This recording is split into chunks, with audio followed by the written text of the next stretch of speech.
change that mentality. Omuvubuka. Good morning, Paul. Good morning. How are you? I'm okay. How are you doing? Abantu bali eyo bagamba tekisoboka, he can't be making that much money at such a tender age. Kati that mentality is okukyusa. Kubanga lwaki babira bebweru bagamba bisoboka. Lwaki wanta kisoboka? Bisoboka kubazuka back siba war. Why not? Feba mu. Njagala practical things. Yes. Yes. Okay, abantu babeyo bangambe bawulire amanya gange Paul Owar. Kino kintu buli kitumya abantu mutwe. Bakubona kyogera like 8 months ago. Na kyogera ku inspiring abantu ne bochi balu mutwe. Nyana babulira obulijjo amawulire gange balinze. Natandika okukola nga ndi 20 years or 19 or 20 years nga ndi mu A6 VAC 2010. Natandika ku company budget nail house area Nakasero Soapworks. Bakola ki? Bakola interior, bakola nzigi, bakola nzigi, windows, aluminium, baby tray, interior. Natandika okukola when agenda okukola nalisina qualification. Wali manager? Nagenda nga sina qualification. Ogenze nga mwana wa vacation. Exactly. Why your mind was set to the money? No. Of course, definitely. I wanted to make some money because actually mzee wange alina mad at me kuva waka. You left? Yeah, I left home and I started living with a cousin of mine. It's called Moses. So when I get mulimu, first of all, boss yagamba twina experience. So ngenda kola sales. Nangamba chingendo so chenso okuwa. Lwaki wina confidence mu sales? From day one nali nchikola kusomero. Maybe mbesa kutandikira kusomero so babulira. Kusomero nali ntunda bifanani. Otunda bifanani. Yeah, twina photographer ku St. Lawrence Criminal Campus. Yali akuwe bifanani na once in a while kutubitunda like Saturday. Kati ndamugamba ifano bitunda bitano. Wacho bitunda 10. Nze bitano byange bindekere nga wana bana konza. Yes. Omuyayi bwaba. Omugezi gutito omuyayi. True. So nenda kutunda nakola mu sente era nze mzee wange nampe mitwalo 2 jokka. Eja money. Yeah. Gonga bakuwa nyingi. Ezo ntono nnyo abantu bali bafuna mitwalo 2. So anyway, unatandika okutunda ebifaananyi okuvaawo nentandika okukola shows. Era nze naleta okola shows. Yeah, kusomero. Events. Ebivulu byokusomero kubanga abaana basomero ffe bali bagaggamu. So nali nkola shows nebacharginga mitwalo 15. Mbadenga emitwalo 5 bakusiba. 15. Naleta kabayimbi nga basatu kusomero. Bani? Naleta ko Alan Tonix. Nendetako Aiton and Rain baliko emyaka. Nendeta Navio. I think I have ne Coco Thing. Ne Rabadaba. Yeah. Okay. So nani nkola center from that. Nature jokusatu nani nkola ne video. Bali bakwa photos only. So wali we events nagamba nga photographers and videographer. But tukola video netujina mtwalo. Mujiguzera abana. Tujiguza abana. Yeah, that event. Yeah, event. For example, celebrities wali events nyingi. Wali chakama wali bingi. So nga nziguza abana. So katukomeo bede ku mulimu. Njagala kulaba awufunye omekera tozirya ng'omuvubuka. Nafunao sente nyingi. Kubanga nali nkola shows ezo nkoletinga milioni nga 3. Wabili kitundu. Nengo mimi mwaddeko milioni mitwalo 5. So nali nkola mu sente nempako. Miaka jali ni adejukira student high school. So bali batusera nnyo. Nali na saving musende nya saving milioni nga 2 by the time I was done with school. Kubanga then nali nokubalance nga bitabo. Era nali mugezi nokusomera by the way. Actually nzi asinga campus yonna. St. Lawrence. Yeah. Wafuna meka. Wali okusinga ngofunye 13. No, nafuna 24. Wow. Yeah. Out of 25. What was I come? Yeah. So okuvaawo nizija ku nabera waka only like for 1 month. The second month ngenda ku company kunonya mulimu. Wali mukwana kazi nongera kolayo. Ningeza kumugamba like for a whole week mu antwale naga nerumbirayo. When I took yoga in Angamba to the experience. Do you have any particular reason why that company? Because my brother was working there. Like it's all I knew. Actually, nageza ko applying ku radio na TV. Na vera presenter. Wakugoba. Ala bakana kataina experience. So ningenda ku limogo. Mwami yanga maswa kola sales kuba sina experience. Nantekanga okusandinga. Not sales is not about experience. I have a feeling it's about the personality. Yeah, I agree, but you can help me. And you know, in Uganda, it's very hard for someone to employ an experience. Trust me. That's what I So guy nangamba so ko mulimu go kusandinga. Kusandinga is like because sandpaper kusandinga tables, walls and so on. Nemugamba toli uzibu. Nangamba ngenda kusasula 15. Buli lunaku. Wow. Najjako 15 ezemmere. So nazijjako. Asasula. Na Nakola like for about a month. Nali ndiawo one time oli client. Nali njiga bye bakola mu workshop. Oli client ejo mchala. Actually judge mujuka nelinyo kumanya yankolera kyamanyi. So mchala yaja nano boss wange yada ulawo mugoberera kwa boss wange yale mulese okumulaga bye tukola. Mchala lako kumbuza. Nemuddamu byali nkola ati mpuliranga byali njigawo. So boss wange nagenda kola boss wange ali mabega wange. Nemndoza banjogede bibi nensirika. Nakaba no. You're doing well, continue. Yeah. And then mchala munyonyola. So in the evening boss wange nampita nalinzirayo. Nakaba you can actually explain. So do you want me to change your tandiko kwa sales ngabo yagala? Of course. Kati awo ne banyongera sent nataka kumpa mtwaro per day. Ndanga kwa sales. Ku sales in the first week nafuna client who about 14 million. First day. First week, not first day. First week. Yeah, first week. Bali bakuwa guna mtwaro kwa maintenance kind of. Yeah, per day. Then nenga ugena funa commission. Yeah, right? Exactly. Commission is 4%. So nenkola the first week nafuna client of 14 million. Boss wange happy. Maybe like after a month, then for a client was 60 million. Again, I'm promoting. Nakola amazing mwenda 10, then for a client 1 million lokaga. Ngagenda gulachi. Mwai mutunde nyo. Apartments, no, apartments. Ngagala kola finishing apartments. Zali ya kololo. Zali nene, zali nga 20 units. Ngagala. Wamufuna otya. Nali ngenda ku site ya. Flight by site. Wenda ba site ngati dimaliza. Ngenda yo nganjogera n'abantu. Ngankola kino nentwala yo brochure mbalaga. Kati obali uzibu kubanga ku 4% ya 600 million is a lot of money. Na ye boss wali ofuna ko meka anti mathematics yangwa. 4%. Anti we utubala mu sente. 600. Yeah. Manye mathematics mwangu na 4% ya 600 million million ngabi munya. Na ye boss wange nagano zimba. Nagamba oli mwana muto. Nampa million 8. Million 8, I think million 7. Which wasn't bad for you. Actually per million mukaga yampa 1%. Nenkola chi then I quit. No nyiga. Zao sandi video. Nani nonyeza bujasi wa billion. Sende zikole myezi 10 almost. Mwaka mulamba nompako mukaga. At by that time I had very many needs already. You know, with money the more you get, the more needs you have. So already I didn't for million. Which needs did you have? Sorry to enter into your private life. Yeah, I'll tell you. I used to pay rent. I was living in a 2-bedroom house. For what? For an 6 vacation? That's how I am. So even my father used to ask me for what? Papa, I want to live like this is how I live at home. Watching in the single room. No, but that's how we live at home. No, bedroom yes. No, bedroom yes. Njagala a big space. Anyway, choices, and after all, you're working for your money. Exactly. I don't trust me million start to that setting because they're for almost every month. Could rent at least some to at a time. I think apart from that, I'm from Mutwalo, we can so. So actually I quit when here young person yale meninga nakoma nankubira nalinda like 1 month 2 months neni na mobuseni na saving na million nga 12 and so the rent so 2 months 3 months that's the 4 months nani obango chali munyi nani ndikunonya nayenga boss misleading in the companies ezikola bimu ninga obanyi bali kasako so bali bela ne mesa so after like 8 months sending us go gali nina because when you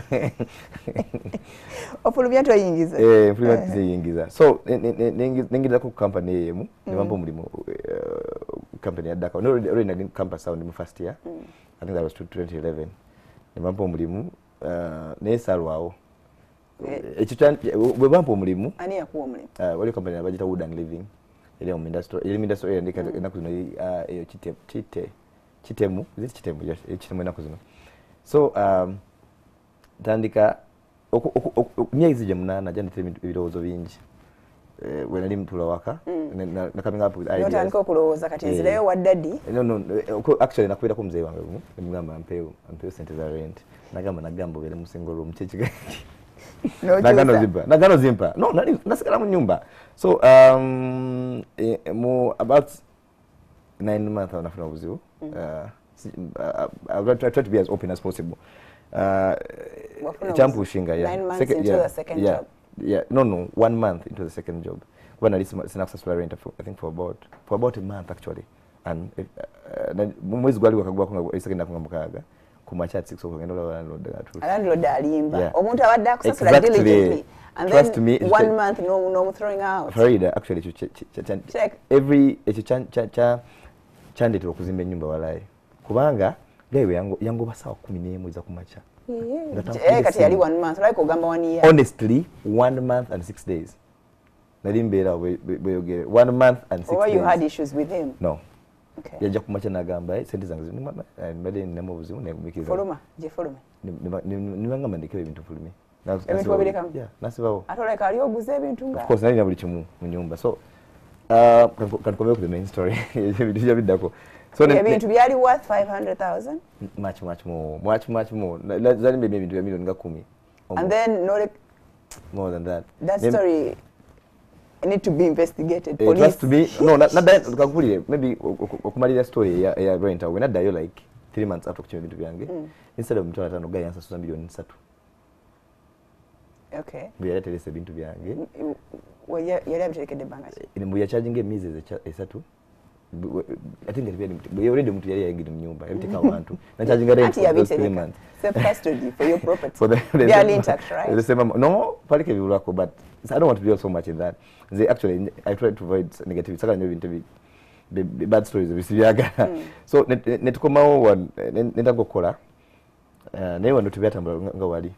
Era lumu boss weno. Lumu na meeting ako mchala wa boss yasooka n'omwana yali endagala ne musitulako nditukubifaanani. Boss wange ompena biraba. Nangoba. Yeah. Competition. Nango ngamba that means you're still dealing, you know. Gele manyiba client matwala wa. Eri. At sales this time sales tezali nyingi nyo. I think the highest I made there nga milioni mukaga. Like I mean in commission. That means nakolanga milioni nga nkaga maximum. Nenga yali yazikuwa. Yali pabulungi nyo. So tuvao kati weyangoba nansala osinga kudamukola. I think that was 2011. Toya kudamukola. Sigenda kudamukola sorry kukolera muntu.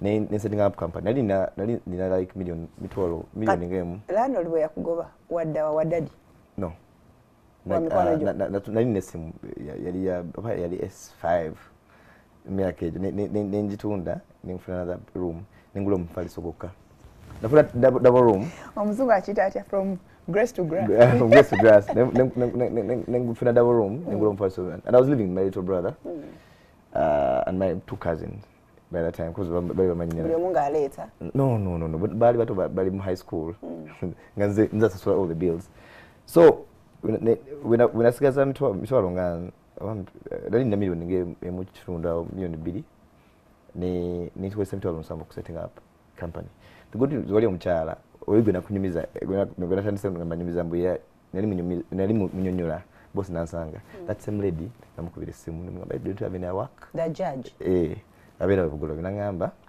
yeah I have some apartments nemugamba nizija ne munyonyo office nemugamba I've quit both companies ne joint wachokola nangamba what are you talking about nemugamba yaso wachokola nangamba poso akwesiga kubanga machine so zina nemugamba so wachokola nangamba kale kati soko weko chokola kolako 30% of the work kwenzine kwa cent quotation yali yandoza milioni 16 nali ne motoka ninjisinga oku some guy mutasa kafero guy nampa milioni mukaga money lender nampa milioni mukaga ngina nenkola mulimu in about 1 week olokola nani wafuna kati na yiga toyita all the machines wali zero for hire so nafuna bakampeta bakola munda nimbajjayo nimegwali kwa kitchen and wardrobe as a apartment says nimbafuna ntwala sente meka nimbala ngafuna mga 30% profit so mchala nefuna milioni mukaga nenkozesa ko milioni nga 5 okola omulimu like 30% of the work when amala okola mchala yasima mchala nampa deposit ya milioni 12 kati bali wayisaunga wiki 2 nagenda kuchima motoka yange gaina ngamba wajunguza ate motoka yali tanana kumala mwaka yali motoka ki yali primo najigula $1,17 million guy yangamba ajinguza kubanga olaba manelenda bawandika mbu muntunze so chanuma I tried to go to police magamba bakona ka agreement mbukalati ebanga yali weddeko no just 2 weeks into nobody for 1 month just moved era omwami sija mugera linnya naye up to now chamulina abantu abankola ebitali birungi siberabira so sente zinazifuna nakola profit nga milioni oba 6 from the whole job nenkola mu office yange yasooka yali awo kunyonyi rise ebugolobi nga ku kataza baita kataza nenkola office company yasooka bali bajja Zillion Solutions. Yeah, Zillion, it's a Chinese word to mean zillion shillings. No. Zillion Solutions, quality. It means quality. It's actually Chilian. Yeah, but we say in English we say it's Zillion, but it's Chilian. The Chinese know what I'm talking about. Do you speak Chinese? No, I don't. But no. The reason why I did that, when I got to Siganyo abayindi, I was kusinga on Uganda. So era nateka boss. Actually, up to now, company wange boss wayo. Muzungu baloza yena nyino wayo era mizo kwanga mugule bintu mu company and perception my manager is actually a 60-year-old man and is the muzungu is very. How old are you, Paul? I'm 29. Okay. Yeah, me I'm 24. Very young. So anyway, let's take a break. You come back and tell me about Zillion what quality? Chilian. Yeah. All right, let's take a break to come on and buzz your Paul, then yeah, take your time, get out of our.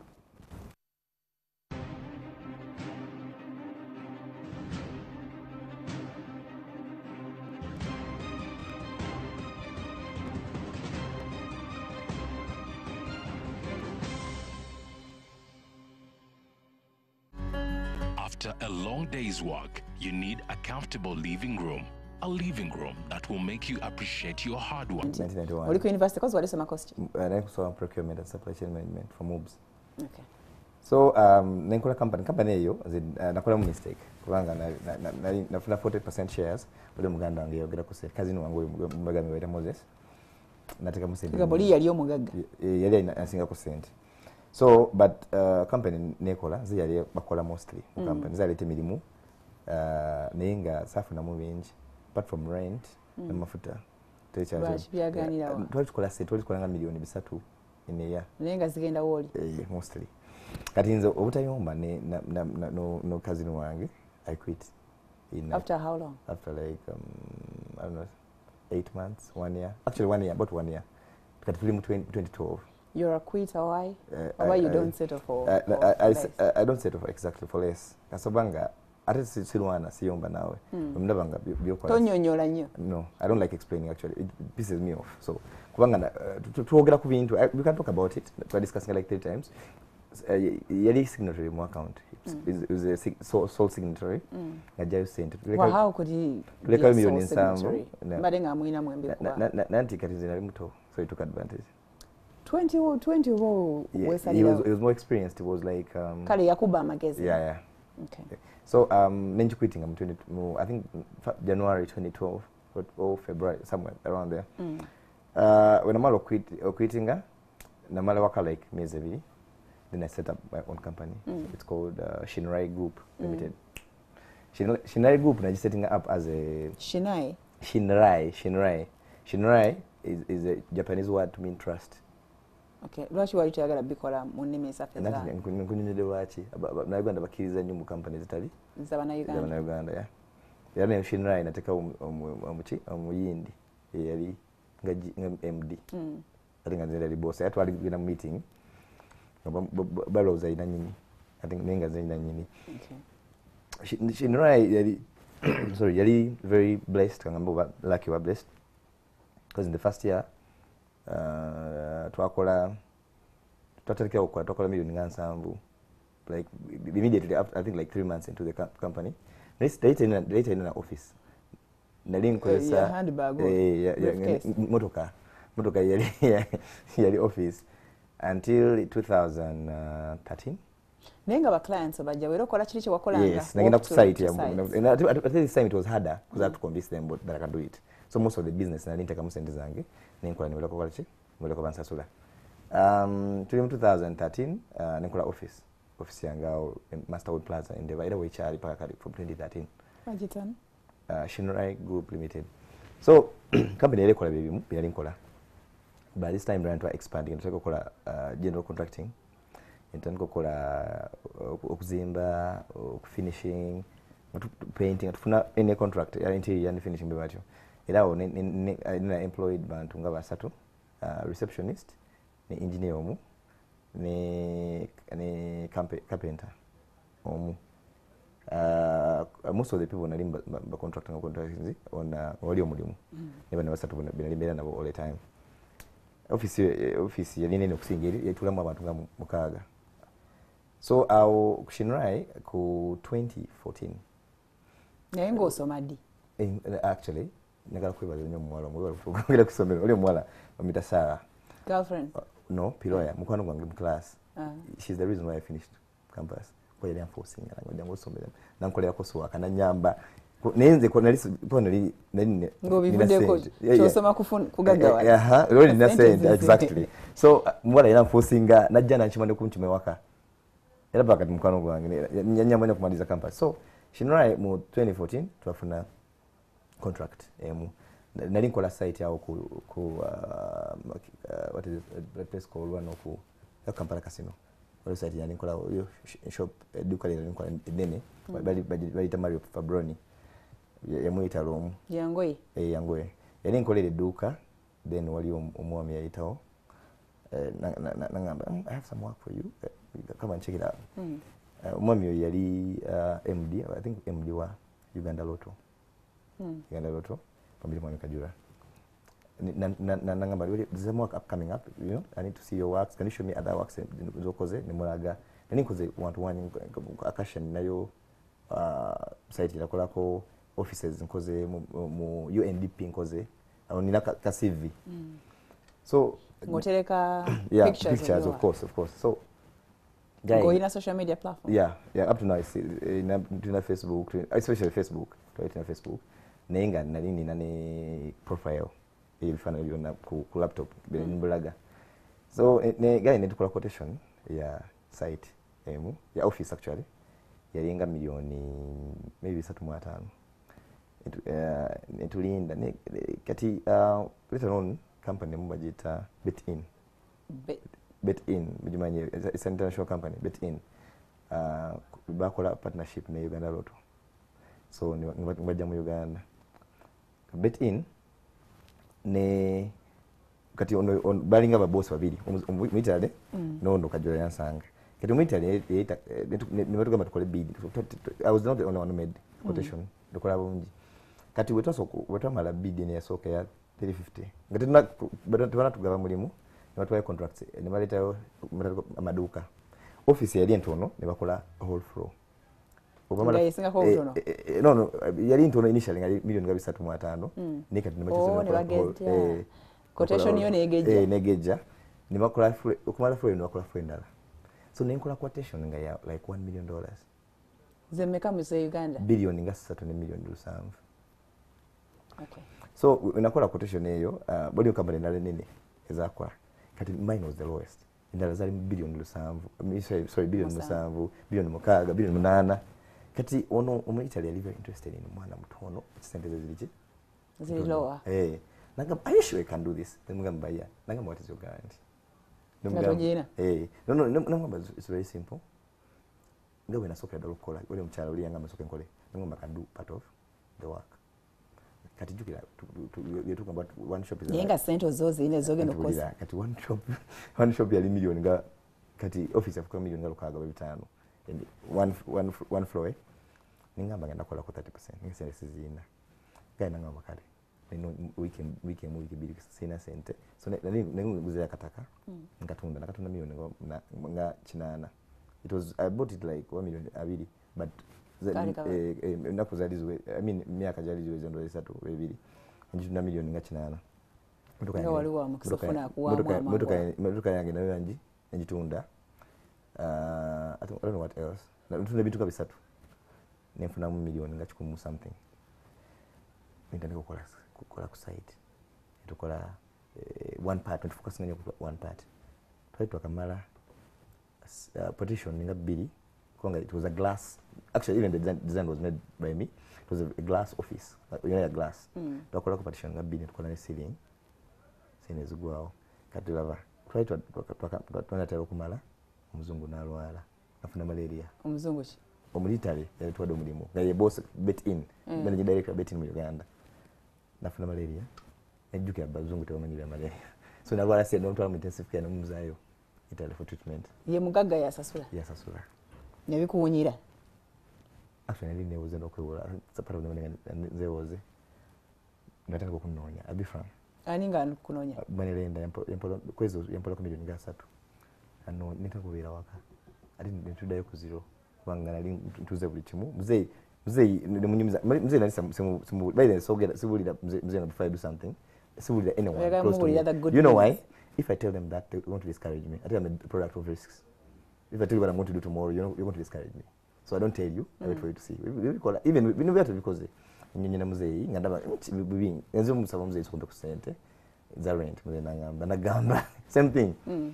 So guy yamala myezi egi ngamradi okay I don't know naye yo omuzungu bwalwala emirimu giyimirire gya kampani yali bakajja nga basettinga up tuyinza okufiira natadde museriza bakasettinga up like omuzungu yategera buli kimu omuzungu yasayininga buli kimu ate jjukira amala kulabako alikakola ki he has risked okuwa mwana muto omulimu munene 3 months down the road lumu nga bankubira esimu Paul jangu wano ku office bali office bali bakozesa yali wano kumpi wano mu town anengenda omuzungu nagamba ngenda ondageko bitukozi byakoze ngakomyewo I didn't even know nali nkuba esimu nenkuba njikuba nengenda I think that time nali nsuuse n'okusiikwa kubanga like nali neekweka yani stress nyingi nga sigenda nakusomero so I think nali maze 2014 I think nali maze nga tulinga mu November December kuno Manelenda toina security gye wamwa namo I don't remember properly nini nachinamuwa I don't remember properly kwa hivyo bisatu one of them chinamuwa but still lava Manelenda niwo nga mwa security era bakujimba bagala sente bagala your security at the end of the day so msajja ne mutwala ku site the expression on the man's face was overwhelming. Wow. He was very shocked.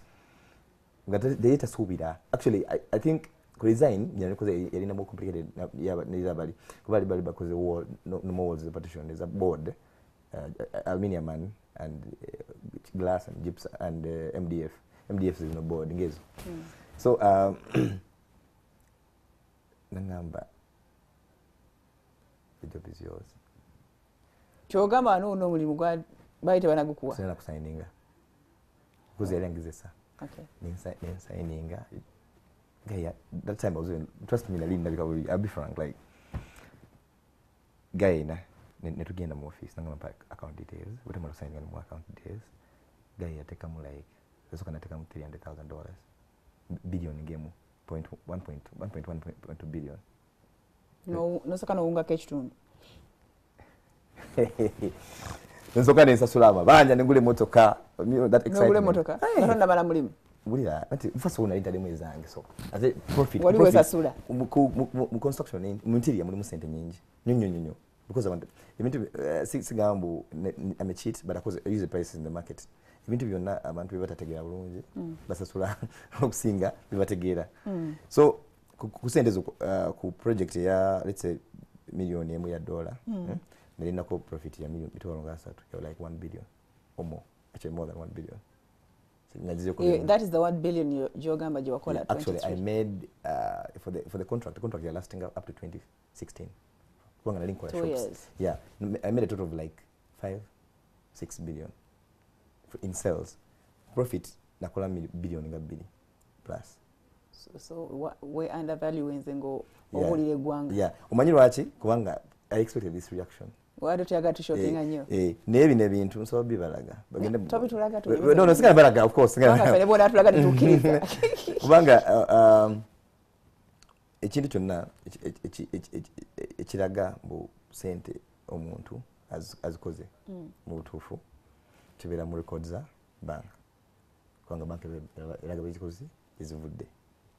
So I've gotten called all sorts of names. Ngena kuda ku business, ngala kugera gatononyo. I've been called all sorts of names. Ever since I said that, even before. Kubanga bali balaba I'm living a different life than them. I think I'm ditching. Ndi muto. Sija kulimba. Na beta excited ngula Range Rover. Sija kulimba. That excited. Nojitaka kali nyali. Range Rover najivuga mu miezi 3. Nojitonde. My father told me to sell it. Nengula Hammer. Sija kulimba. Nengula Hammer. Hama najivuga mu miezi mtata wananga malitu. Kati tata wange yanchuso obwongo. By that time nali excited. Nali sifa fanyo developmental. Kubana trust me almost every week nali mfuna million nga 2 from this company. Kubanga they were giving me twakola sites nga 8. Za shops nga zinga each one za million nga 3 smallest. Nitukola ne offices bi designing nga million lukaga. Ngaza kola everything like designing okola soundproof okola IT bina naza bikola bawachi wedde no gula bi TV monye betting shops ngabizibera. So tata wange yangamba ntunde yali akulabo ba abantu bamugamba nga Paul tumulaba yeyisa mu kibuga uyanda bangana ngandalika sente bali bantaka mawulire era amba Kampala sanya yanteka ko mu Illuminati. I'll be frank like zenga sabira bali tumanyi so anyway ne muzeyi nangamba sente zijjawo nangamba tobanga oli Illuminati nga bibagamba muzeyi natambula nange apart from that nafuna mulimu mulala for another company mulimu gwalinga 1.2 billion actually for UNDP ningu muzeyi yagenda physically with me ku company no ya SMS betting nagenda nange ku UNDP confirming mu sente zenfunyisi ozije ntufu. So awo mzee nacho obwongo nangamba instead of doing this gule nyumba tugenda sulamu. So gule nyumba tankokola business endala. Awo no gula Range Rover ngo ne hama ngo sulamu. Nyumba so apartment. Apartment ya sente meka. Ndio ngachina. So kati ngo kwata hama ngo gendo parking kwa parking ya nali 23 years. What do you expect? I know. So ati all of experience. It's not about age actually, it's about experience. This experience jina. So mzee very hard for me name najitunga. Muruka najivuga miezi ngesatu. Eli UX. Njitunda. Ni sente zone najivuga milioni 2 mu kaga. Njitunda milioni 2 mu ana. Wanajitunda ndagina ningula taka au akrite. Akataka iliko apartments in Mukuzemba. Up to now zinene zinga 18 units, so sente quite nyingi. Bazita Osito Villas kati I think I'm getting done with the second floor. Right? Osito Villas, yeah. Osito. My grandfather's name, yeah. So kati echo from then so kati yao nalimfuna a lot of drama on the internet and news about me. Ngabukana lingina mubara ni sansanya sente, you know. Kati nekola record label Bajita Gifted Music Group. And I'm trying to launch here. I think it's the most expensive launch. I'm launch here million ngachi 10 kusele down. I'm launching a label. That was my passion. Okole Gifted Music Group. And signing abayimbi, and signing nasoka National Skies, Nere Heaven, the Nemesis. Rumara one signing Latinam, Rumara one signing Alantonics, Rumara one signing Caesaras. Give me Njagala. Ninga, if you na bia bitwala sente zange nyingi. Or was a graduation turn up? Namala 2014. Actually, for me, I missed the occasion. I finished school in a very more business. The graduation function. Oh, I didn't want to say school. No, Namala, come on. That's what that is when I'm government, by the way. I was in government, yeah. So, from then, then setting up, Mzee Yancho Sobongo, so, and setting up another, in 2000, I think, 16, nagenda kone Malaysia okusoma nasoma diploma in architecture kubanga nikola ya construction. So nembala like one yanga simu Uganda bandika bagamba yazeyo kukwebuza ulira bagamba ndiru samabanja. If you check you find some articles bagamba bana be motoka. There were too many stories about that just because I didn't choose a lifestyle.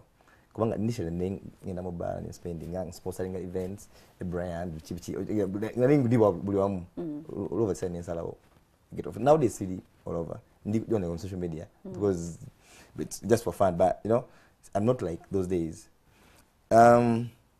Whenever in line ngomao na setting up company bajita eli yali good No, ikyaliwo Omindi yagitwala nenkola Fun Time Safaris kati ino company yakusatu Tours and Travel. Yeah, Tours and Travel tukola sente okuvaawo ne setting up company na bagita Fresh and Clean. Fresh and Clean kumanya Kasasiro. Avao ne setting up a transportation, a branch of Shinranga transportation. That window trucks. Is it transporting transporting a chimosenyo? The trucks nene is at 12 tires. Sino trucks. I think you've heard of Sino trucks and planes. Nene is it transporting 30 tons, 25 tons weight. This is what I've been doing for a while, right? From 2016, then call it transportation, blah blah. It's only last year. No, what do you in 2018, 2017, I'm setting up another company in Dubai, which is Luminous Sky. Luminous Sky. It's a business bay. It's technical services, like more or less like interior. To call tiling, to call ceilings, small jobs. What do you know? Oyita ocha. Amakona go kuba to. Nanti the not any product of risks. When I get to Dubai, product of risks. Yeah. I'm made of risks. Yeah. Every business in like we made no consulting so I don't consult anyone, I just do it myself. Now you Dubai in Indavanga.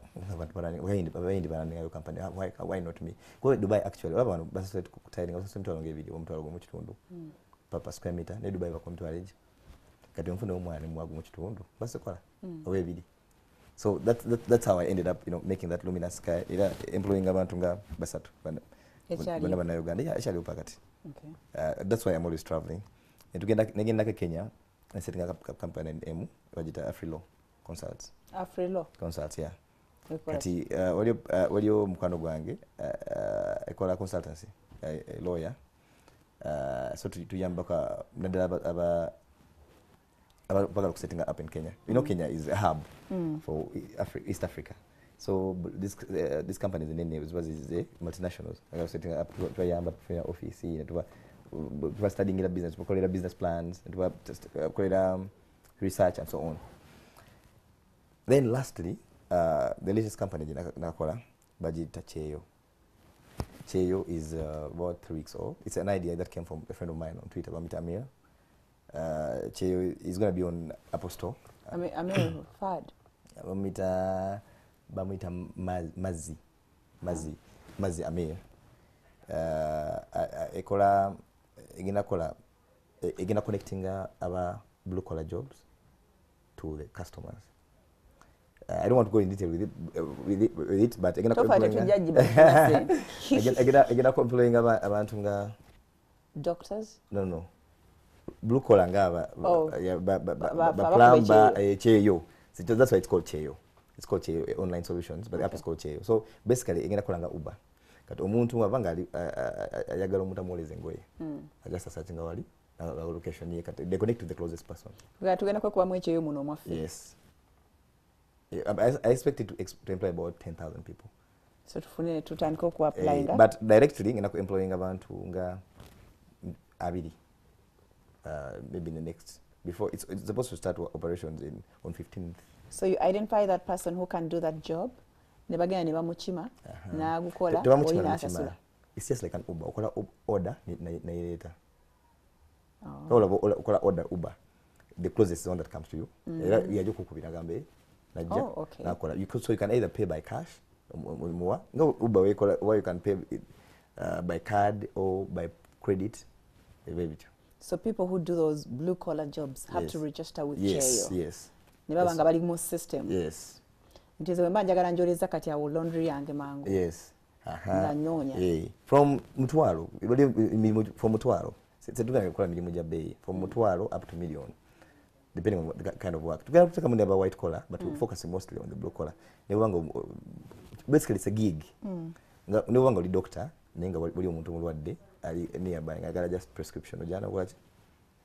No muntu obanga no milimu. I'm sure there's some other things we okola bitali wano ku TV osobola kujana kola ki to connecting no from muntu akwe milimu. Yeah, so I think basically a brief. Okay. otutute speed. Kakati Komeo. njagala kuuza how much you're worth at the moment. I don't know. Can you say? I don't know, but What another call 19, 20? 19. 10 years down the road. 10 years down the road. Sichirungi kubyogera mu national television sakala bajibanji. Babale bakole kibalu. But approximately I think a little over Ka budget ka Uganda. A little over 10 billion maybe. Okay. But not me. I prefer we, because it's a company. You work with people. Yeah. Okay. I always tell them we, and actually I think I'm the best boss. People work with me can testify. Because people never know you're the boss. Yeah. Okay. And I chill with them. We have fun with them. We flirt with them. Not flirting, but you know. And you pay them. Yeah, of course we pay them. Boss I don't know. Nsasula. Actually, sometimes to of course, like any company challenges. What do you tracks with if what do you business webula? For example, the core business for Shinra is construction. Right now, for example, we just site him. So what do you bizibula? So me no kugumikiza miezi ebiri. At the end of the day, mufuna allowance. Record label chalio. Yeah, chalio. Kateli mbani. Nanti kati record label baby wana magoba. Kati nzali mu. But I'm doing that music for fun, me and my, because it's a passion. Sorry, I know nothing. Okay. Wabagoba, and then why don't you just close the business? No. I'm gonna restructure. Initially, like I told you, I think maybe I used the wrong word. But that thing of saying I'm the best boss. Kati abayimbi betaga an iron hand, which for me I don't have. Bakujoga. Bajoga nyo. Like I remember one time muyimbi yangamba kendo biyimbeyo. Zasa so nyumba yo zasa kuulire ngoye. Oboya gagero biyimbi. So tell muyimbi gwena yakwana nga zali musobi. Kubanga kasawa famous. They feel more important. Wabajange no wansi. They feel more important. Kubanga ze sagala kwenyigiza muntu utono. Mbiringa nkugoberera era bayimbe buli mimba ina manager we bayimbe ina manager we. So chitu nga sente. Let's say we have a show. Muzi na zichima muzi posting mu account yangu. Neye muyimbe kasa abanga ina hit tateka yo send. So when I'm going to take us nkulika so gana now. I don't even tell you are fired, you know. We go weka. Gana kula to take am sent. Kubanga why would I invest when I'm not earning?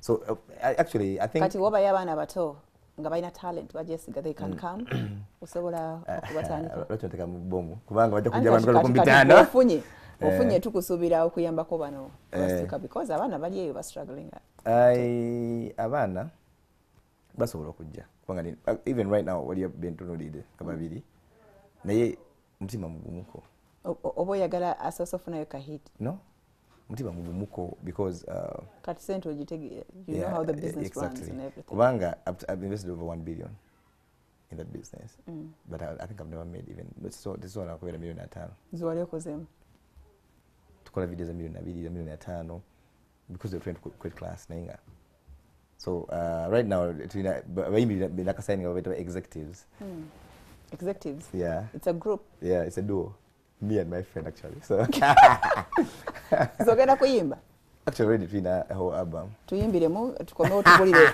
what you attribute your success to Paul we're challenging otuyimbiremu tugenda mu break oba wetereze otuyimbire nga tukomye ganeterezemu all right we're taking a break then Paul can tell us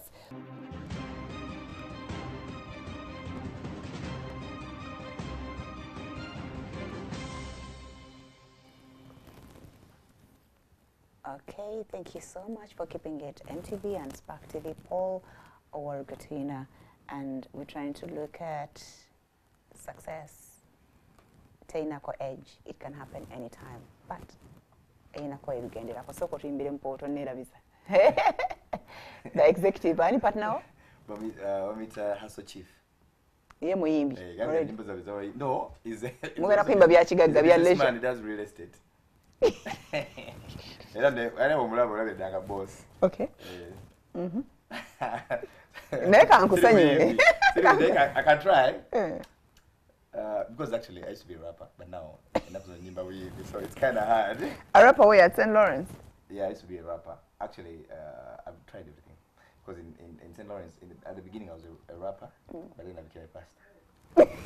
Maybe don't even quite gonna fall. I'm telling you. From rapper to pastor. You know why? I am an So you're a pastor now? I'm an opportunist. No, I'm not. I'm an opportunist. Nagizo kulabanga okubera muyimbi no buyayobo. Yana kubosa binyaga ndinje galafuna. Ngakusinga kusondera. So ninchusa. Nela banga it's affecting me because I remember in the first term nafuna 16 points. Is it number?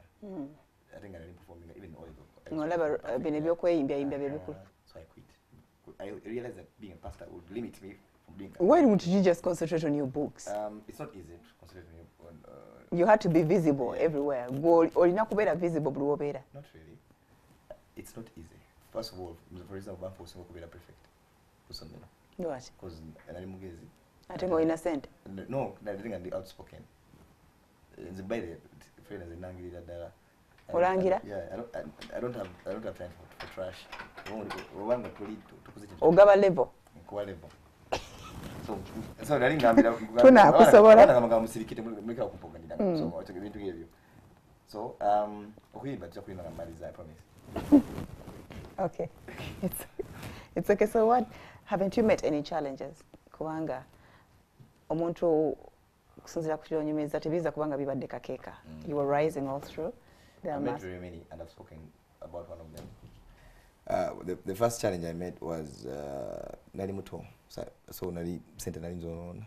I didn't know how to use the money. I'll be frank, that time when I went to school, nali nja forward. When you went to school? I mean when I went to Nilai, when I went to Malaysia.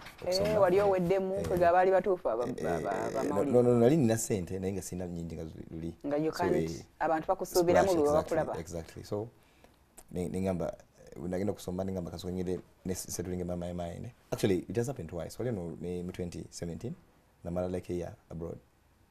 Nga wekwese.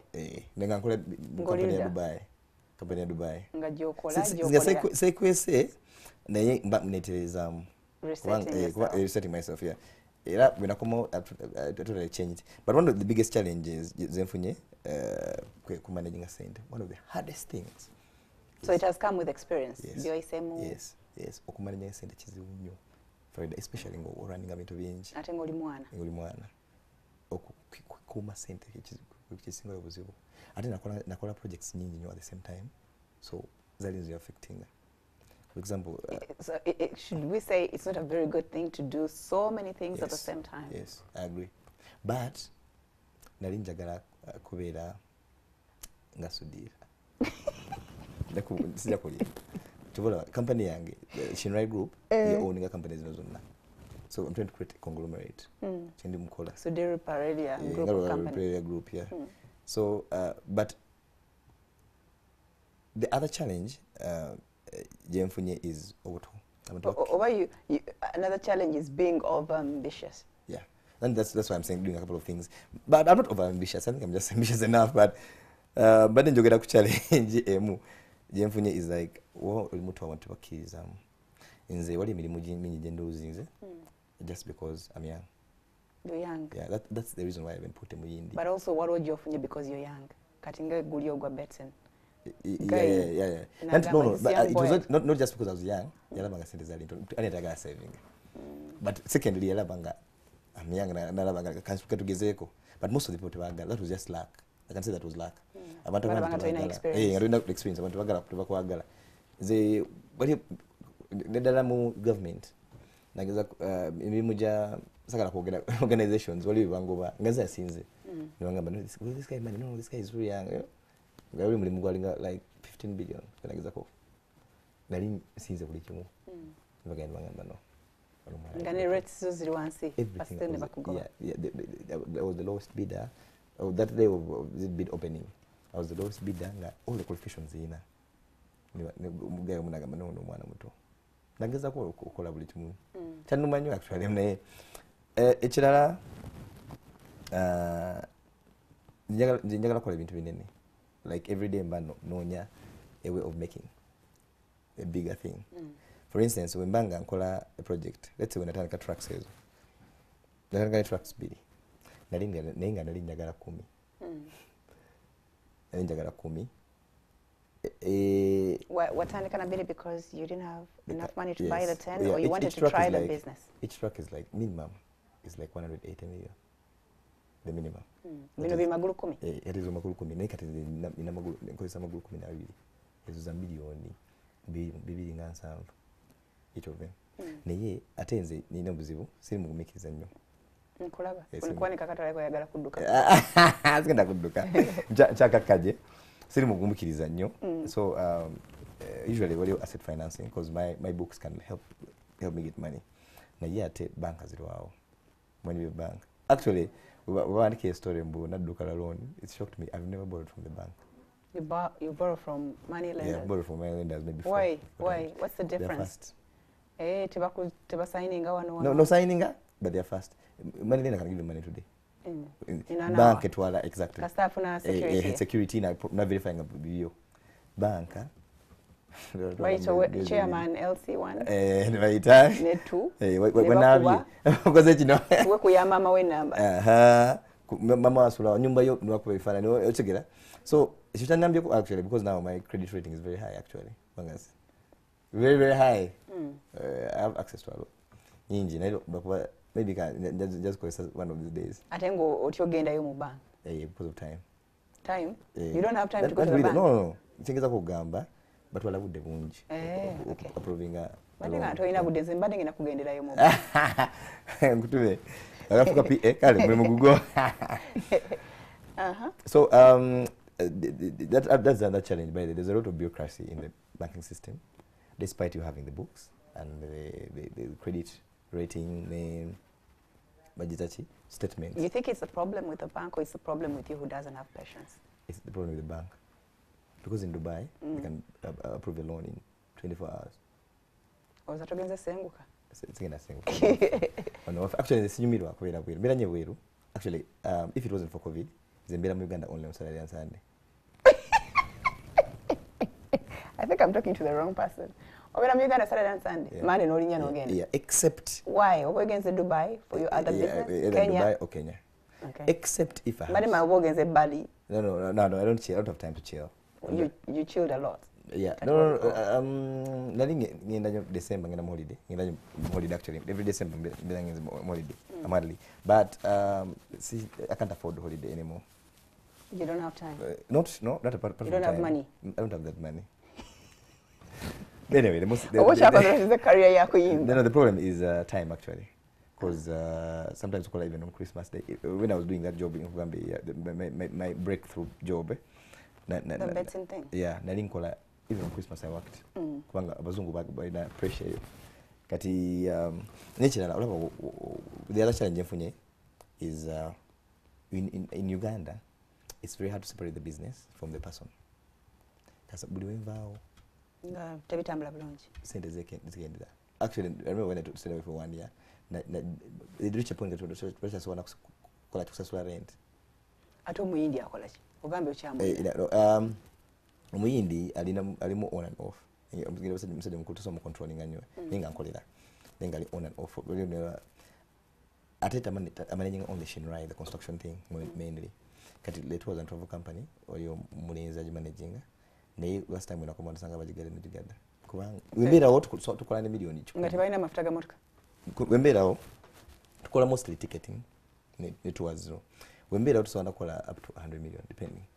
Between 30 to 100 million. We must see you very Chichi, what is special in UHU? Achievement making a thing small. Anti bintu yange. Can be much much. For Panagana to know despite me treating them like family, treating them like they're part of the business. Kasamvao bogagala. Chendo was seriously one. Chendo was a bakola sente. It was a declaring. Bakuba. No, that's okay. That's true. I don't know whether you have a family yet. Yeah, I have a family. Where is he putting his money? I have a family. Actually, I have a family. You finally, you got one. Wakati yao at 26? No, actually, my son is 3 years. So yeah, 26. My son is 3 years. I have 2 kids. One is 3, one is 1. Yeah. Okay. Yeah.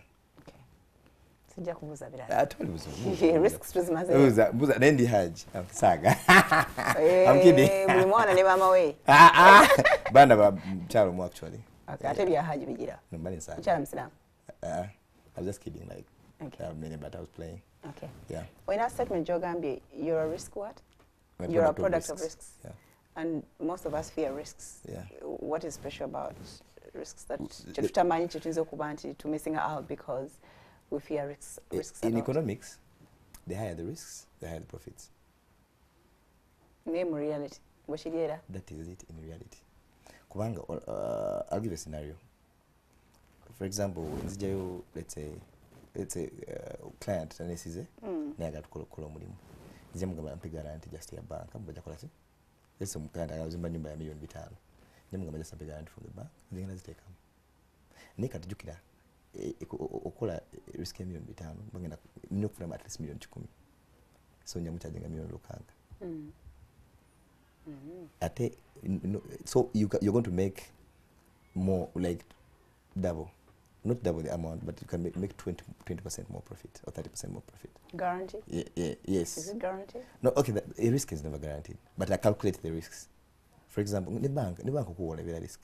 What you mean? Nenga it's calculated, but money what you back up in case things go wrong. Negative, sometimes they're not. Sometimes every business venture is a risk. There's no one who's very sure that ngenda kufuna muchi sente. For example, when atandika this transport business, let's jitekera bulungi. Naye wala bimotoka bisomba musenyu.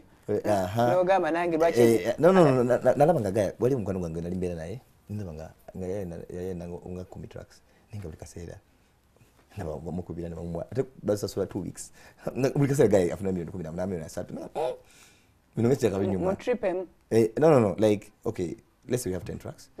Truck and nene, but so between 1 to 2 million per day. So let's say we're not coming. I usually we pay like a week ahead. Then assuming you have 10 trucks, we're going to sell for 1 week. That's mean we're going to come up 70 million every. But what the capital, it's very capital intensive. So it's also going to take out of trucks.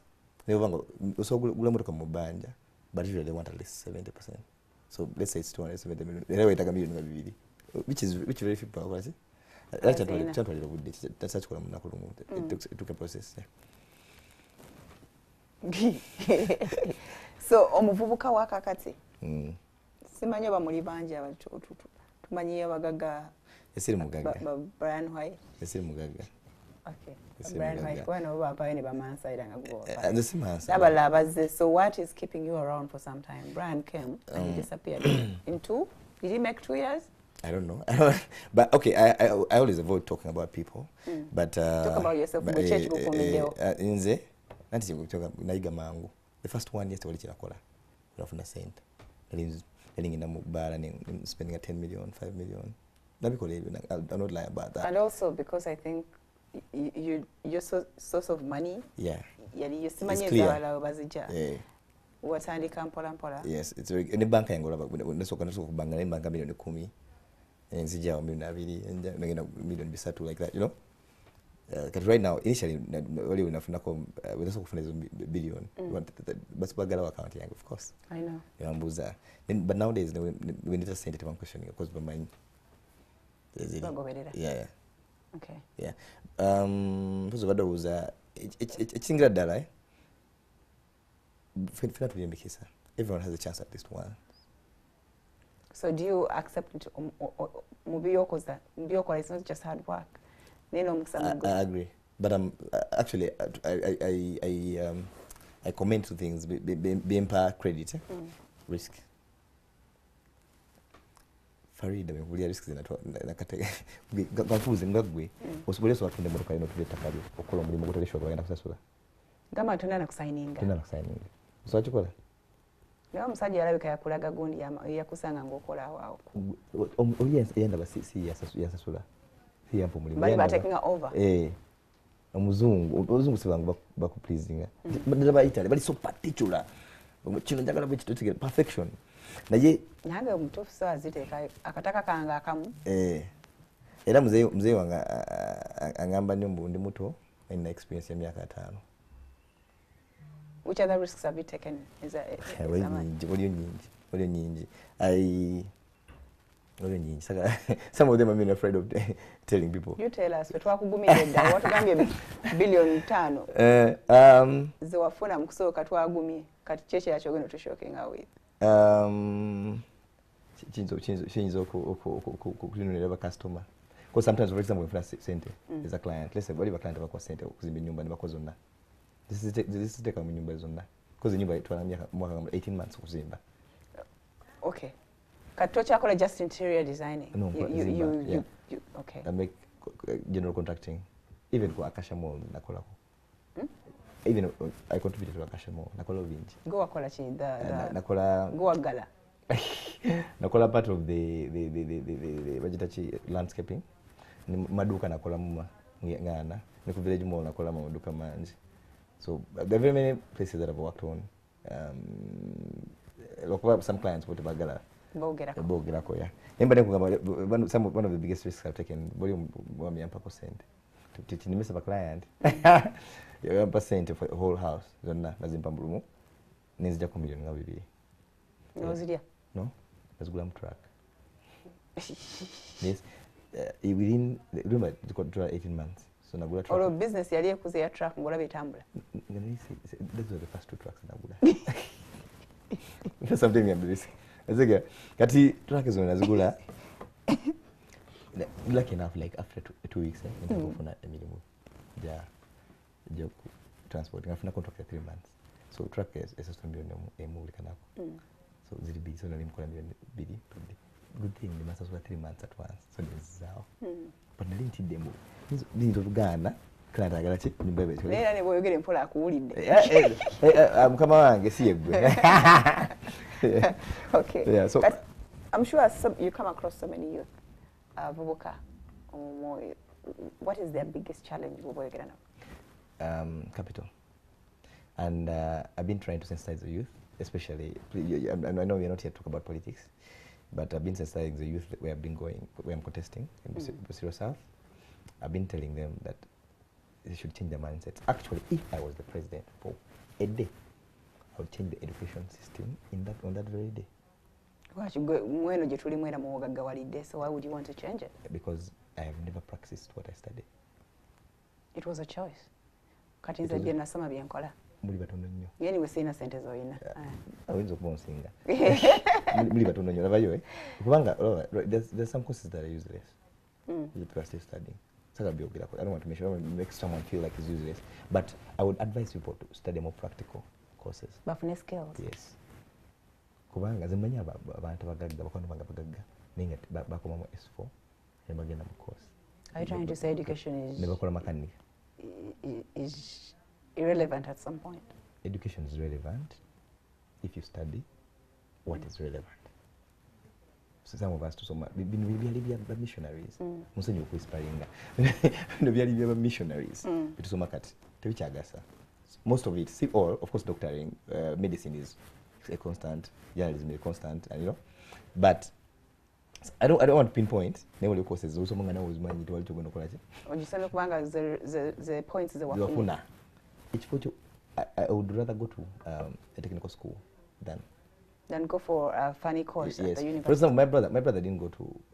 My brother didn't. I didn't allow him to go to campus. I got some petrol. No, petrol and bichibichi. Remember what do you like? Nangamba yagala vuga nyonyi. No mtwala. Wani wa mkula. No, in Nairobi. All I'm saying is more practical, something practical. You know, watch again. Go to work. Yeah. Okay. Boyamala okusoma kuvuga nyonyi. No mu connectinga. No, right now tana kumala. Airline. Mukola commercial. Commercial is young. Mukola commercial. Tana kumala commercial license. In a private PPL. Private pilot. Or in a private jet? Sina. No, private simply doesn't mean we don't go. I know, madam, you are going to turn it kugwe.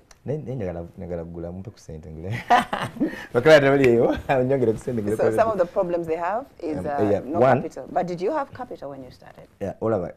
One, no capital. For me, I didn't have, but not all of us have the same mindset.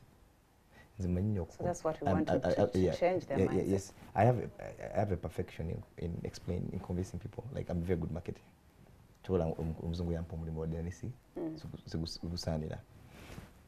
ekyokubiri njogedde ku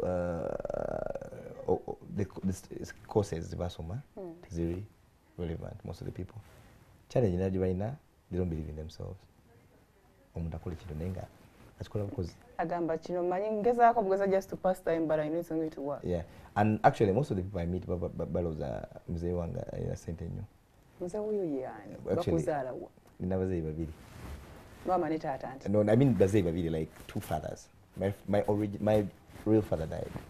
I didn't even see him when I was like 12 years. Yakugamba otunde motoka yono yakuza. Yeah, actually it's not my father, it's my elder brother. But everyone knows he's my elder brother. Oh yeah, okay, musika. When you got yeah. But mutwalanga tata, because I grew up with him, and even mothers. I have two mothers. Actually, I don't remember anything about him. He died when you were 4? Yeah, I was about 4 years. My mother is wrong. I know her, and I didn't grow up with my mother. I grew up with my auntie. And those negative. That is not negative. You're lucky to find someone to raise you without. Those stories about death and so on, they make me emotional. So, ewala.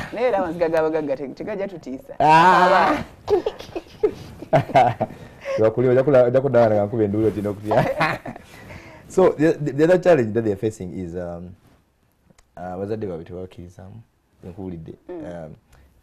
parents out there, stop let them fly, let them try. Yes, agenda tomere amanyimbo ekyo exactly. Kubanga daddy wange yakanga ne bindu 10. Even recently I was involved, I do some international consultancy for some bisaka byogera ko kubanga bi political, but yabingana ndo yangana any risk ajingana tubala wakati mara chukwa nendo kwaje tukamungana ngawe mzee nakoze kino katulaga cyana akola. So please encourage your kids muba kola ki muba yambi mubazize mu amaanyi ekirala bazali tebagaga ba capital bagala kutukolera bakolera birthday ochegira graduation party yakala musabe airtime akugulire simu what nigiriza okola nange mbeko kyokola ki kyenkola nze muganda wange bikasera tulwana naye omuto ono pilot kubanga ayagala kubeera nganze ate nga tanatuukawo. Like I got. What I mean is, the nani nyagala bela sudi, but nani say isanga sudi. Kati ya gala. Why do we isanga sudi? Ngazi jikiranga wadu. Nani spending sudi wale nga master sente kubala. Nigga ya gala nyo like everything that I have. Actually, nebuli kasira tulwana mugamba sebo. Tunatuukayo. Wengula iPhone 11, nkugulira iPhone X. Konga sente sizizo. Ogenda okole ki? Nangamba nina idea. I've given him nangamba nina kola kyone ntimwa. Agizeko bigana akomao. Luse tuyomba ne muvuma. Na ojegira ninga ngiza ko kubanga okubera pilot. Kaga omulaga you have learnt along the way that you want to pass on to the younger ones. Yes, even my son tatafunda sente za bwede. 3 years. Yes. Akola. For example right now asomba kapira no kusoma. So if you want something from me, then I want to buy a car. I want a car. Who wants a car? The toy car. Yeah. Mugamba njagala. By the yasingo kwagala trucks. Boku toy car. Kwagala taxes and then his trucks. Aga muvugira. No, azagala he owns them actually. Manyimu zize. Kubanga agala nnyo ibintu binene. No, agala nnyo ibintu binene. Like I think he's like me probably. Nenga wanga agala sent umotuke ntono for example, when I want to buy sweets, asoka ku wateringa flowers waka. No msasula. No mtuba ni anko ndagana nakula chi? Nagula sweet. Like abako choko numga ejango cleaning wano data kasimulo simulekano sigera. Twalira kakantu kutika wali. Ndagala muyigiriza musente sizachi. Zabwerere. Sigera if in order to get any in order kufuna any favor when ojikolerera. Yeah. Okay. Behavior. So avubuka bubagamba to look this direction other than energy wadi batunude. Yeah. How usually do they react? First of all, another challenge nina buvuga tebakiriza. For me, most of the people I try to talk to, they think I'm lying.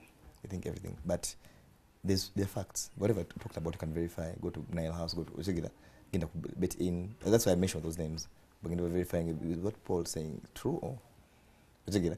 Kubanga nze babuuka bannema okuyigiriza kukuyigiriza bahetinga akagayi kepanga otegeera ninga kagayi kafere Farida so akubanga nina milioni 10 okay ninga nendyamu for example nenzija neeyisa nga ina milioni emitwalo 10 ninyambala starting eyulise. You want to look your money. It's very important, otherwise why am I hustling? Why? Not just look at all about the clients between nabo. Impression matters a lot, and they go to particular places. So again, muchiseka, it's very hard to find it muchiseka omuntu akola ki ayagala abechiseka. For instance, of course they're very cheap when chiseka nenga they're different. Kizibu nnyo okusanga omuntu mukiseka nga for instance agenda kufuna milioni 8 or 1.5 billion okuzimbira ennyumba tegera agenda funa mason ya omuzimbi ajafuna omuzimbi agenda mugambe babikole ki mpola nate agenda kuja ku hiring a big company for what? Exactly. Wabagenda sura kola nyumba ye yawa katali ku speed. Exactly. Twacha hiring a complant so changalele simanyani in particular places over client we some of my clients namasanga munyonyi, some of my clients namasanga mu Serena, some of my clients nabasanga like those nice places. Sometimes I just go somewhere because that's where the big deals are. I just introduce myself, my name, but actually my friends always joke about this. The hustle king. No, I always move around and I introduce myself as hi, how are you doing? My name is Paul or ninga what it's not necessary kubanga tiyamba oyinza okubanga wetaaga. For example, yesterday nabadde mu office ya president, vice president, nensanga omukyala nimugamba nkola bintu omukyala agenda kumpa omulimu yakubidde yankubira ngamba njagala okuzimba wano kigera naye lwakuba introduce myself formally. Ekyahasokingo kyogeddeko kitunyumize nga tukomyeyo. Let's take our last break. To come out of our Paul war between our Omuvubuka muto. He's hardworking, also known as the hustle king. Let's come back to come out of our.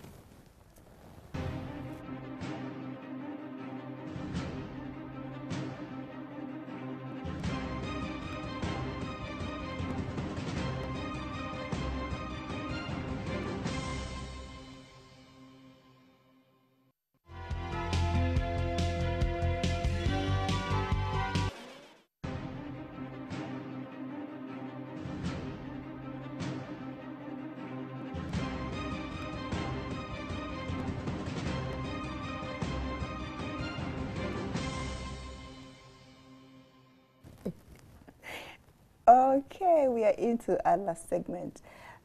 Thank you so much for keeping it NTV and Spark TV. Kajambo to all of you. You are many online. Yeah, I hope you learned something from Paul's story. About how you got the name Hustle King? Yeah. There's a brother, well, I'll call him my son. He's called Reheaven. Mimbi, Kamuto. Like I'm always traveling and doing this and that and that. Even my days, if you be with me one day, you will not come back the following day. So, I won't come back the following day? Yeah. Because twins within one straight. Yes. For example, at the same time. So, apart from that, what falling down? I've been broke up to zero. When? I've told you twice. And nina assets, ninga told you cash. Kati nali era nkomonga film star funa ka contract kam nganonya paka lwenka funa aka milioni 5 yosingira so guy nangamba my brother you are hustle king yatuge milioni nge start ngamba wa nange nzikiriza ndichi. So basically it's not a swaggish name. It's because of experience, like being kola. Yeah, that's how okay, also inakoyogedako I have assets is it better to every time you get some kamanenga kawerako buy something? Yes. For security reasons? Yes. Because money is like a mele way this so so it's always good to buy something. So which one should we have? Assets versus cash? Assets. Because cash even loses value. buli ndoza bali olako mugagga nga talina sente ninga mugagga there are times when talinamu wadde for me I have friends abagagga kunsinga sometimes bakubira mu kusaba ebintu alasatu nange mbakubira naye nga they are rich bayina ebintu bikusinga so the assets zezikufula omugagga si bino bikash wenayiga ekyo mulamu bwakyuka kubanga initially those days when I been splashing us and then money. So about money. I don't even it's very fun. Abantu abayina cash bebayita bagagga. Let's come down from your level yo to jekone wansi level yo mwana omuto. Yeah. Ali 25 26. Yeah. Nga atani captaincy year. When many boyogera assets you're talking about buildings, arcades out in town. Ono mwana omutatu no they have their 20 million for example. After 20 million no akoze what can they invest in? The best asset is an immovable one. So, you got investment or what do you into your owning? But it's just to keep the money. For example, me and real estate. I do some real estate. I have some property. Like yet, apart from the ones that those bad days. No. What else would have bad days? For example, apartments. For example, apartments. Me, it's not a good idea. Talk about it. Because all of our apartments, let's say a million gabina. Let's say we made 6 units. It's going to come to per month. That is only 3 million in a month. Not a million. It's a long-term project. That's what I'm saying. It's just for keeping money. It's good. You're going to take you 20 years, more than 10 years to get back the money. Oya gala zimbe 400 million, then atunde 600. Yes, better. Ishachivemu. Yes. Abakenda la what? Yes. It's better because with that within 2 years also wakola sente times 3 maybe ebyo owning apartments okunganya sente maybe the security ngabe nkugamba security boy gala buli mwezi bedende millions zo 3 kiri okay nengo mubuka ana million 2 ezo sente nyingi nyo wakola a lot of things. First of all, it's always good to start with something small ogize seko nze wompa million 2 assuming nina million 2 zokka tukata ngenda gula taka sija kulimba ate ngenda gula taka ngeli na title kubanga bavuka bagenda bagula ebibanje million 2 million 5 ninga tibinache taka kiri ogenda gula out of town yes, where that, not where for 10 million you can get land even in Gaza here at how Gaza much? Mukono 10 million That's a plot. Yes, 50 by 100. You don't have to because eyo ngena jikosache kubera kati you security yetu yogende jukira twetaga cash to be flowing kati nkuteko 10 jeko plot na milioni ezo 10 kati milioni 10 yetu yako abantu banji I always encourage people to invest in services. I think all the things I've told you there's none which is a good. Have you noticed? Because what is a good and a service? A good is something tangible. Chikwatako for example okutunda amasimu kutunda ebikopo kutunda mere. Okay. But services is tangible. For example, construction. Okay. Transport. Kwanga services. The reason is services to it stocking. You just have to know the right people to work with. Yes. Deliver the service, get paid, yes. get out. Yes. Kati inze ngomba service. I would right now the most selling business right now, to me, my own observation, is that blue collar jobs. So sigenda kola mulimo gweta okwira smart. Ngina kola let's say a cleaning company. Utandikira okuchalo chamo. Yes. Baneiba bagambe nso bulikasera every day. Compound. Yes, nokusawa compound. You don't have to do it yourself. You just get your car 500k. Yes. Get a machine. Yes. We ofuna mtu employing. Genda wali okoleyo ka stall. All of for example, I'll give you a scenario. Actually, I commend so much on nanyini Rolex. Budget what? You girl. Mweda kalanka we ne but. So yeah. Who is that? Is that? I don't know the person, but Rolex tuzugula mutwalo gumuchitundu. You feel like it's worth it. The same Rolex also ajugula wali meka. Biri. Nikuba pimped. Basically, you do the same things but do it in a unique way. Cleaning, ne yambala uniform. Jango yambala gloves. Cleaning no. Kogamba, be proud of your Yes. job, whatever it is you're doing. Addition abantu appreciating what you do. Zinga nyo clean wajanga yambade, you know. You want to look at this person the following day. Yes. Gali neat. Echo chikuyamba nino mchala gwe manye owning I think 3 buildings Kampala muno ninga she's a cleaner. You're kidding. Even herself. She cleans. Sala mugino linya. Ata izo kuwa cleaning anayenga yenda nyini. Nowadays, what is that? Up to now, Abdil? Singana kugenda. It's not Abdil. Abdil is not owned by one person. It's not owned by one person. So. Neka kati ongaba cleaning ama nkola lawn mowing. Trust compound me. kuchara. Osobola. Actually, I want to focus on this so much. Osobola. Kubanga nabo batandikira olaba abantu baloza oli motivational speaker oba bulida mazima. Kati nga bino before they had the story, bali baloza I'm trying to motivate.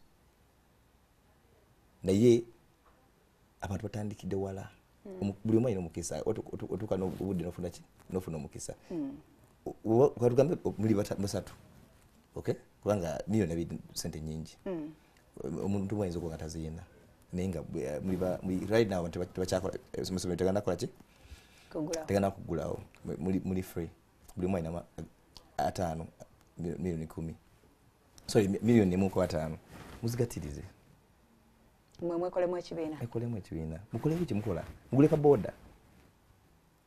Nimba mufuna emitwalo 3 padde. Oba emitwalo 2 padde. Buli mwange nafunamu. Tugenda kulanga airtime. Nusanga bana balirezi nga ina simu ya milioni 5. Ngate yani. Nenga asula wa daddy. Muswaleko. Dada balenzi. Not empowering girl children as well, but in African culture. With more than the girl. It's embarrassing. Go to the iPhone 11 Pro, 11 bichi nenga osola wa daddy. First of all, getting out of that day is very important. Getting out. By the way, talk about it. Open your mind.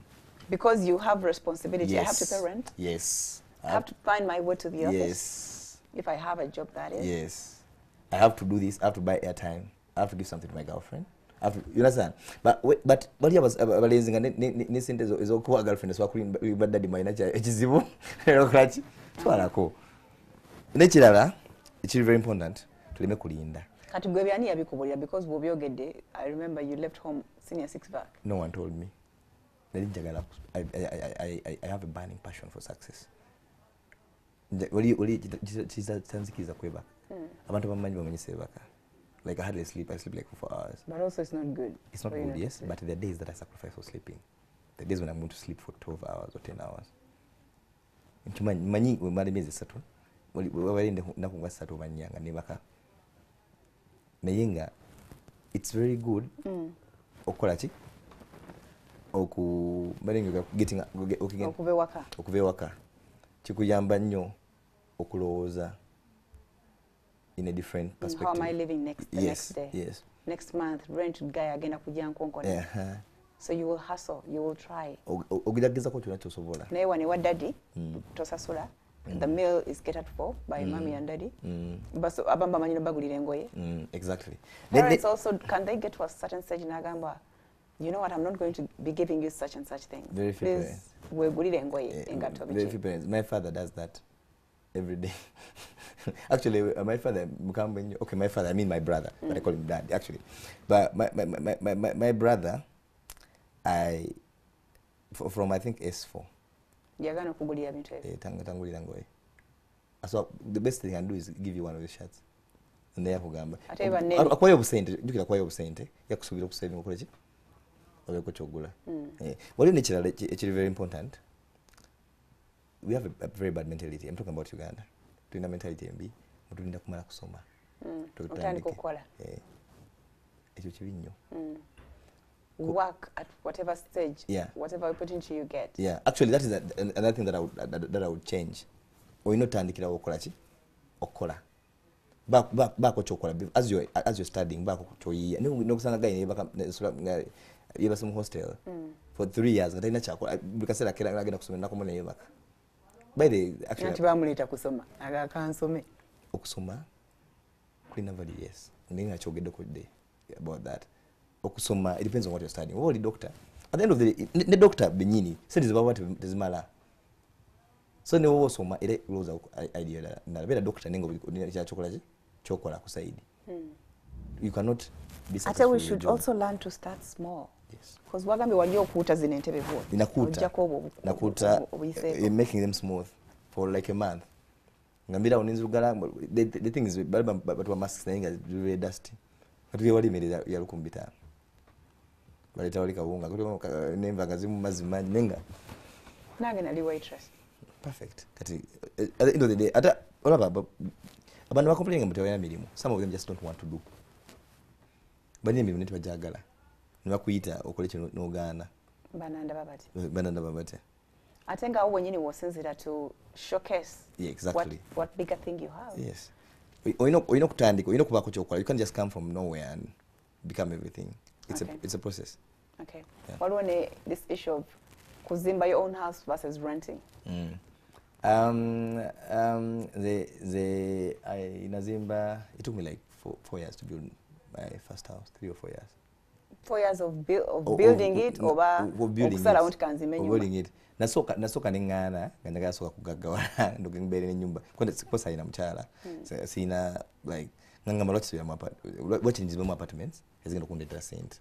Actually twala na nyumba mzee for like 3 years. We ina cent what ngam mzee nyumba njagala zachi. Nyumba tegenda kundeta capital. Tenda kundeta revenue.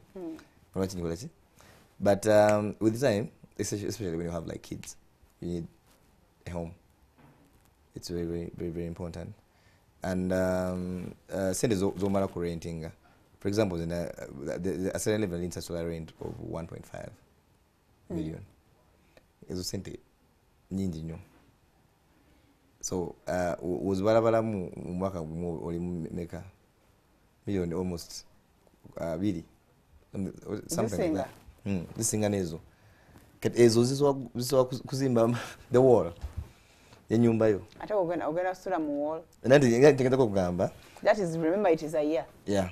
Yeah, it's a year, but all I'm saying. As a demo business, business you're sure it's going to give you, okay, 3 million, let's say. Let me repeat. Dedicated to rent. Let me repeat this.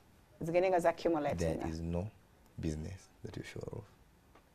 There is no business that you're sure of. Trust me. Tell you, when you business, you're very sure I'm take up. Business is a risk. Otekamu wakakola kino nwabawa ekibujja kati wali bakola mabala before the lockdown or before this corona pandemic. Bali bacha setting na kusetinga amazasasula ekifo kadem sente nyinyi asasude mwaka mulamba aguze table. Atenga ngekololo wano rent wa mutwalo gwa $1 million asatu kalibala mu mwaka sente zonazi. So business is just a risk. You can't have a business kati nachi ngete risk. Ichilala it's very important to focus on what you want. What you want to ngati focus. Bagala buli kimu.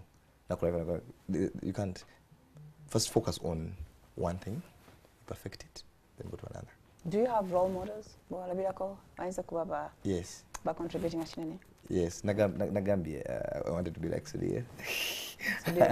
Yeah, but so did you ever look for Sudir? No manyanti anizo kwa liko crane tower, crane chambers. No gama kangene ngumbe. I want to meet this guy. Even like 8 months ago, I looked for him. Did you meet him? Have you ever met him? No, I didn't meet him. I met Rajiv. I've never met him. I've met him in functions, but I've never like had a one-on-one with him. Actually, more business actually, like some ideas. Is whole call. What do you for a business? You want to partner with him? Yeah, what do you for a business? Because they're too big for me because of traveling. For the opportunities, but the other person I look up to Bitature so much. He's my good father. Like I've met him once or twice, but I love the way he does things. Like he's not an ordinary businessman. Trust me. Ufuna conversation no nyimya na yola bidalanga. Abanje baloza the only way to get money is kubera politician noziba oba oli abantu bakoze. An example is the late Mulwana. Mulwana yava from scratch and again was in Mapona because with the good in talking to such people is that by through their errors, they have fallen down, they have had issues, taxes, they've had together. So by that whole experience, yeah, so when you talk to such people, back encouraging, yeah. The other issue also, gender, is contacts. Thank you. Contacts. Yeah. Do they come from way down there? You start to build these contacts. Yes, yes. Especially from the first job. Kubanga most of my clients are referrals. They're referrals. So ukolera omuntu omubulungi akumulala. Chola nkugambye nagenda boyo mchala when forming a shinrai mchala yampa mulimu nenga yali twamukolera kwedda. You know that the contacts are very important. Actually, the contacts are what make you. Exactly. That's why I tell people, you get an opportunity, please make it very perfect. Do everything. You're going to put yes. Do. At I have not made any messes. Contract. I've messed before very many times. To the extent. Well, actually, there's a beautiful mess that I made. Wale mchala yampa mulimu okumukolera roller shutter. Roller shutter zino zibasika. Mukazi nemu charging yampa roller shutter satu. Which roller shutter I'm charging over 2.5 million. Ninga roller shutter the company has just called like 1.5. Roller shutter is nemu charging ne delivery and fixing amtalonga bili mweta. Mchala ya mani. Okay, nambuza yali manye chitwala bude bunji. Within 2 days, the Russian is man is fixing. Mungu nasanga police nenkwata. Yeah? What's your quarter? Why? Mubie. How can I charge her 9 million for things that took 2 days to make? I swear. Plus Madenga manti yagenda ko market nasanga ngazili 1.5. No. Yagamba mu ndaku. And then I said, you know when you do things fast, you save. Oh, so she expected you to bring them in about a week or two. Okay. It's actually again the name for you that. Overperformed. Yes. It's one of the mistakes in that. Overperformance.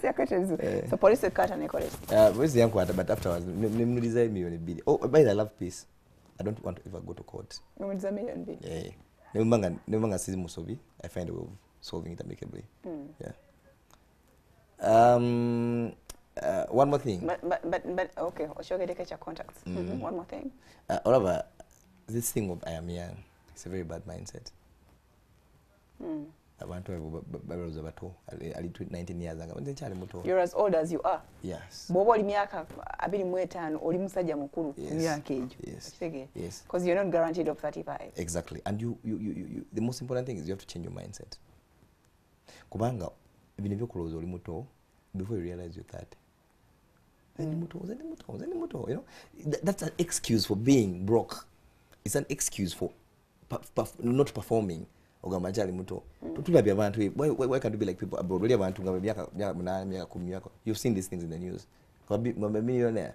What is so special about them? Those same ideas. What do you in Nigeria? In Sangomano, operating one IT company. We have with the parents. You have a ghetto. They are operating some IT company. IT company kolanga $1.7 million per year. Ninga just as an idea. Those same things go over the Yazuka bag. So bikola. So bikola. Nizuka bag they are innocent. Most people when they listen to those people, but there are people to prove this. The ye Olinda capital. Awere. Kola naturally now. Yeah. Actually, your brain or your mind is the biggest capital. Your mind can say salamu million mujoina or mitwala chinana so akola chintu. Recently 2 days ago mwana yankubiye simu nangamba akola Rolex store and muza center maker nanga mitwala 18. No more asatu. Namwade abiri mu 220. And aye then subira. It's about 2 weeks ago. Ezemu nankubira nasa mitwalo mukaga nagamba galagula Treza maji. Nengo already akola mitwalo. Yesatu. Nkwatira ko ne bufuko bumboa. akwamisiro ngesatu yangamba mwa mtule mukaga ezamaji zigenda muongera mu sente nja kusobola kusavinga kubanga ayagala ku increasing output abenga so kudabolinga so that was funny. The whole point is people have 3 million, they're complaining. This man is looking for 60k. He asked for 180 and 60 and in a business and he's working, he's making 30k. My 30k, that's 900k a month. I don't know, I got a community and Rukia is some girl I met somewhere recently. Nga business ya mtwalo gumu. Nemubuuza yagala etuke ewekanagamba singa kisobola okuwera esatu. Nga kyayagala esatu. Atunda kunyanya exactly. Ate buli mu sente. Kuba abantu balina okulya. Tewali kitali mu sente. Kwazinzo kwazijja mpola katoli ayinza okulowooza kati ye Paul ayogera bwati because zize nyingi. Sazina mbuza okubuuza taata wange tempa wali mu kikumi. Nange natandikirako ideas. Actually, even the idea of that first company, Ziliang Solution, it was mine. It was not the guy. I'm going to go in a saying, what is it called? Nangi namu, what is it called a company? Nothing. Okay. Yeah. So with all that you've done and achieved, why do you want to go to Parliament? For me, Parliament is not about money. I feel like we are not well represented. Most of us, not just in Busiro South, but most of the constituencies, we're not well represented. I know the work of an MP's legislation, but only a few. Twagikyusa ffe wano. Ebyo bya legislation biri mu bitabo byammwe. Twagala mutuziikireko muzimbe enguudo zaffe mukole amasomero. Ebyo babikolanga bagagala bululu. Kasa tumala maze emyaka nga mu myaka nga 15 ambera Busiro. Like ngategeera ebigenda Busiro. Je wazimbe nyina kwaite nyumba nga 3.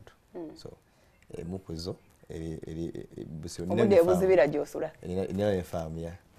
Nina farm Busiro.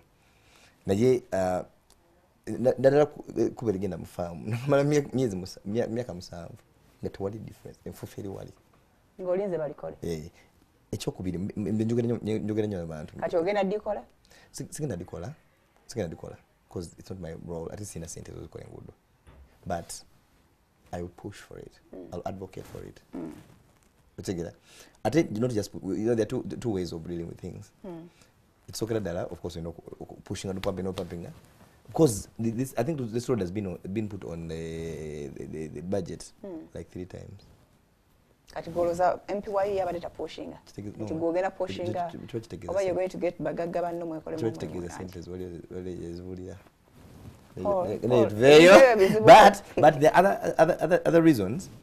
Oh, you want to add on your status. Kati mbade bamanyide now I'm going to be honorable. That's nothing. You know, Olava actually being a member of Parliament is actually a lot of stress.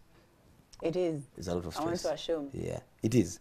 But I want to set an example first of all to the members of Parliament that you can perform. Ate Olava, I don't believe in violence. Na hichi ndu wechigana. Olava ngena kwa example.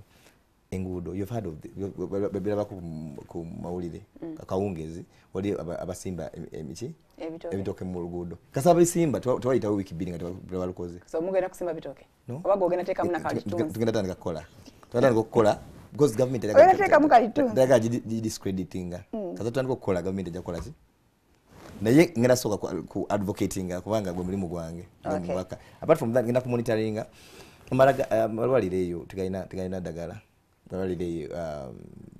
Busiro. I've gone to all of them, like backward prescription dagala. But it's not because government tina dagala, because bagocha gavunda. Bagaba. But no, it is because monitoring. Monitoring. Because apart from being a legislator, so you have to go make sure they have stock. Yes. But what then you can. Yes, we call the right person. Relevant authority to instruct. You're supposed to monitor government works. Okay. In the constituency. That one I understand. Somebody here is saying your story is quite impressive, but I'm wondering where is God in your story? Where is God in your life? I already mentioned that I'm a pastor. Actually, I believe God is personal, very personal. I believe that too. So for me and God are very personal. The people who are close to me, that ones don't know. God is very personal. God is not. It's not about how you show people that you. And how you God, shout about shout him. about it. Yeah. For me, every moment, even when I'm going to do something wrong, I pray. I'm being frank. When you're going to do something Even when I'm wrong, going to do something wrong, you pray. God nyamba mchala nitakwata. No. Everything that you do, at the end of the day, it's God. You have to account to him. Yes. So ngina kuja sente za client ono. Then yambo kolechi? Onsasire Zidewo. Hey, Paul tuvewano. Tuvewano so abagala okujoininga cheyo bakola batya? Do you have a contact? Cheyo agenda ku employing abantu abiri. Naye bana ba service providers. Abo tugenda babuli office agenda beera. With time, office we. Babere nyo ku Twitter. Baja kuja registering. We need up to 10,000 people. All right. Thank you so much, Paul. That is it. We hope when I show you that you can do it yourself. You can do it. Yes, I have to thank some ladies, Babera Nyokuno, and they made surprises for me on my birthday. Mona Nambarira, thank you. Joeria Nantongo, yeah, thank you. Rukaya Nangobi, thank you. Margaret Kavanda, thank you. And to Nansu Gajina, yeah, thank you so much. I got my message. I also want to give you a birthday present. Not here. Wenza kumpira wechizimbe. No. Bye. See you tomorrow.